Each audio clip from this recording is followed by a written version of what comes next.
Hey guys, so today I wanted to dive into how do you prepare for a TEDx in a foreign language? Because I've got to be honest, preparing for my TEDx and doing it in Chinese was the hardest thing I've ever prepared for speech-wise. I literally prepared for 4 months for what I thought was going to be a 16 to 18 minute speech, but it ended up that I had to shorten it down to 10 to 12. So I'm basically going to go through the entire process that I went through because I've never done this before. I'm not sure how many people have, but for me, I just wanted to share with you guys how you can make this happen if this is a challenge that you also would like to take on. So, number one, you've got to write it in your native language. So to start with, I said, okay, how am I going to write a really sick, awesome TEDx that people are actually going to really enjoy? So I wrote it in English first, and I clarified how I would want it to be. And I got really specific with my English so that if I were to do it in English, it would be a really, really great, powerful speech. Then, number two, get it translated. So I just got it translated outright because I knew I was going to go with a Chinese teacher afterwards and then translate it after. However, I wanted to save money and not have to go and speak with a foreign teacher and say, how would I say this? How would I say this? I prefer for us to have a foundation of the foreign language already there so I can sort of roughly understand the new words and I'll go on to the next point. But getting it translated is a must. So then you go through it and you look for any speech or grammar or words that you don't understand. Because otherwise what happens is you're just reciting and you need to be able in the future to know the words that you're using. Plus you don't want to spend time with someone telling you this is this word, this is this word. So it's important to really get clarity on what each sentence means and how it's created. And then I wrote down different notes. How do I clarify this? So then you go through a speech with an expert who is an expert in that language, not with speeches, so that they can clarify for you all your questions so that you actually understand you. So you've got your English, you've got your foreign language, and now it sort of makes sense. So if you were to say, it may not make complete sense, but if you were to say it, that you could get your point across. So then you practice going through the speech and reading it. Now this was difficult to me to begin with because I can't tell you how painstakingly annoying it is to say a sentence and then have to say the same sentence again and again and again. Because in Chinese, because it's a tonal language, the inflections of your voice affects what a word means. So I would have to break it up into little parts and say, 如果, and then 如果你现在. And like, you just have to go through the whole thing like that. However, it was important to lay a strong foundation. Okay, what have we got next? Number 6, and this is number 6 in Chinese, just in case you didn't know. So, number 6, what did I do here? Read the English, and okay, so actually this is actually fundamentally important, and I thought this was brilliant. I thought this was a really clever thing to do. What I did is I had a translation, but I realized that the way in which it was translated wouldn't really be how I would express it if I were to translate it myself, even though it wouldn't be correct. So what I did is I'd read the English, practice saying it how I'd say it, then my Chinese teacher would correct that grammar, and then I'd have a second sentence for that same for the same first sentence. So what it would mean is for every English sentence, I had 2 Chinese sentences, one which they originally translated, and one would be the ones that I translated, but with corrected grammar in case there was any mistakes. Now, I thought this was very, very clever. So then you rewrite, and this is number 7, you rewrite the entire speech using combinations of each. Because you don't want it to just be simple, 简单的, right? You want it to be fluid and to include some words which are powerful, but other words which are basic, so you really understand what you're saying.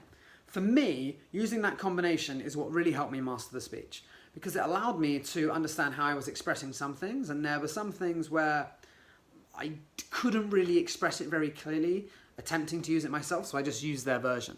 So using that combination, and then I made this sort of brilliant speech, which was very, very exciting when it was completed.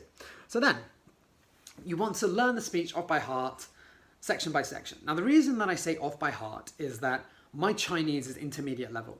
If I went up on that TEDx stage now and attempted to free flow, it would not work whatsoever. It wouldn't have an impact because I'd constantly be thinking about what to say, if I said it in the right way, attempting to work my sentence. So instead, learn it off by heart And I'll explain why that's so important. So you learn each section off by heart slowly. You can practice with your teacher, practice saying it. When I first learned, so I was actually meant to do a TEDx in Chinese 3 years ago, but it got cancelled by the Chinese government. That was a really intense period. So what I did then is I used to listen to the speech over and over and over again in the tube with headphones in Chinese. Then for this one, because I had a longer time, I didn't actually practice using the listening. Instead, I just took it day by day, nice and slow, and I sort of built it up over time so that it would stay in my long-term memory and I wouldn't have to worry about cramming. Then, practice the TEDx with your foreign teacher to correct anything that they don't feel is right. Now, this step was painstaking for me, because imagine attempting to recite something and then being corrected halfway through and then trying to work out what it was that you just said and then attempting to say it again but in a different way. So for me, this, despite how difficult it was incredibly important to go through that process to really understand how the words connected together, what to say, and then as you're going through this, you can switch things up.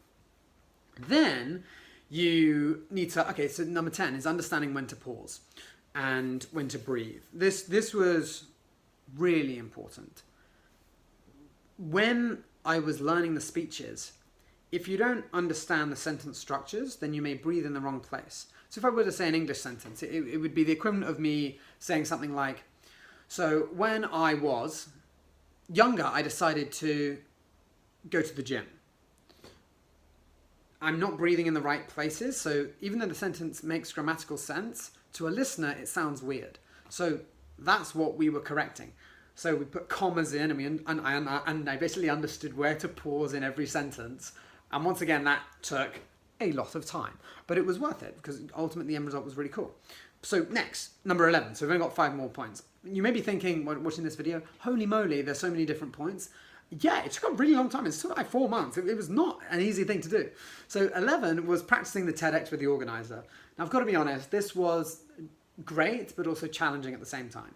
Because when you're speaking to a TEDx organizer, they need to know that you know the speech off by heart. So you have to learn this speech off by heart to speak to them so that they really know what you're talking about and you can clarify for yourself that under pressure, you can make it happen. However, when I first did my speech, I did it for, I think it was about 16 and a half minutes, and it went really well. Apart from, when you're reciting, it's difficult to concentrate if there's interruptions, especially because obviously I did it virtually when I was in England. So there was that constant rattling in my headphones. I found it a little bit difficult to concentrate. But I went through the whole thing, 16 and a half minutes in Chinese. It was amazing. And they said, that's great, Ben, but it's too long. And then they gave feedback on the speech. So then you're thinking, oh crap, I've now got to change my speech. I have to switch it up and I have to do different things. However, it was fine because I'd already laid the groundwork of the foundation of learning most of the speech. So this is why you've got to get the English right to begin with. Because if you haven't got a good speech, then you've just wasted so much time. So you've got to make sure that your speech is really solid to begin with. If I were to do it again, maybe I would have got them to check the English speech. Maybe, I'm not sure. However, that said, when you're saying it in a foreign language, there's always going to be nuances there that you may not fully understand. I'll give you an example. One of the things that I wanted to say in my speech is how women always want to change men, and men find it difficult to understand women. Very, very common in English languages.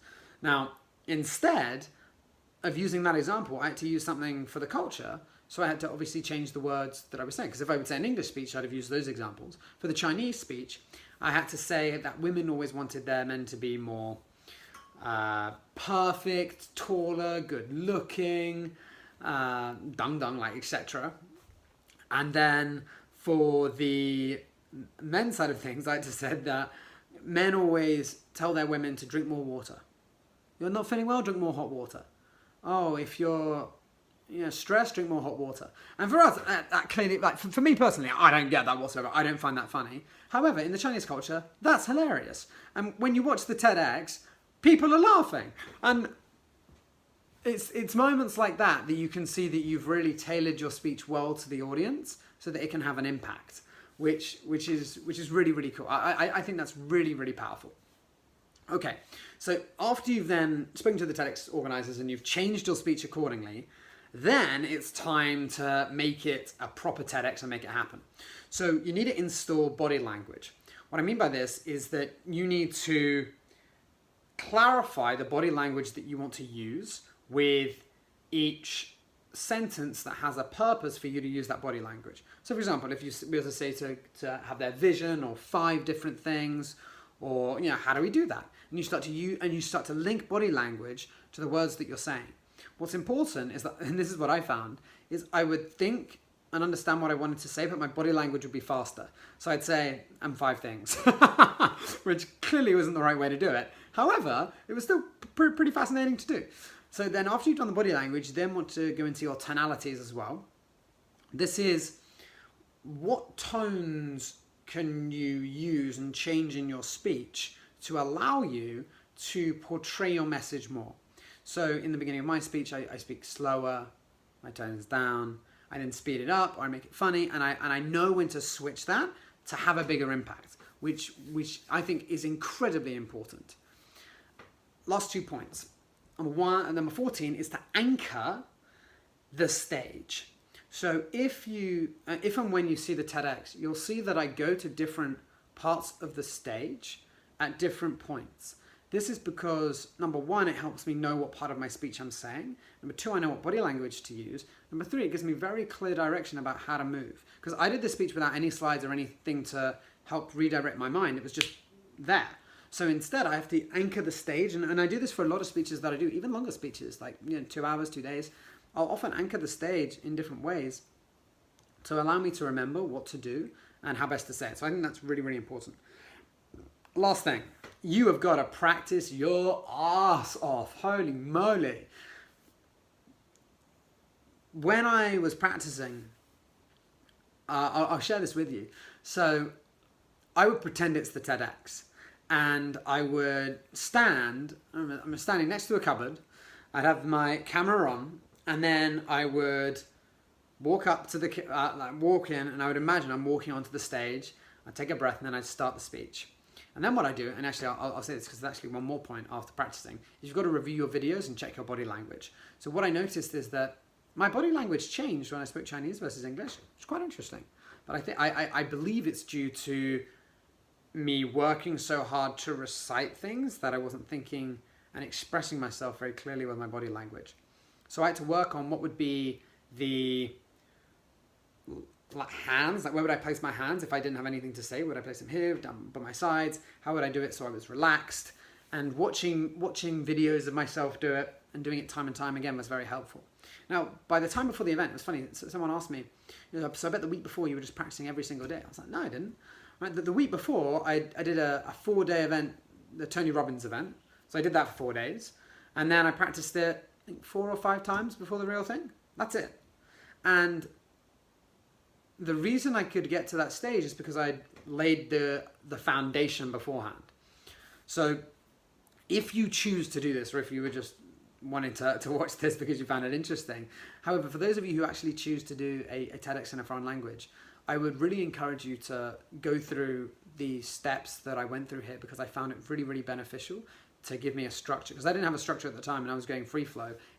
If I had this, it would have really helped me understand where I am, how much further I've got, and to give me clarity on how to really make an impact. I'm really excited to share the TEDx speech with you guys when it's all ready. And with that said, thank you very much for listening, and I'll speak to you very soon.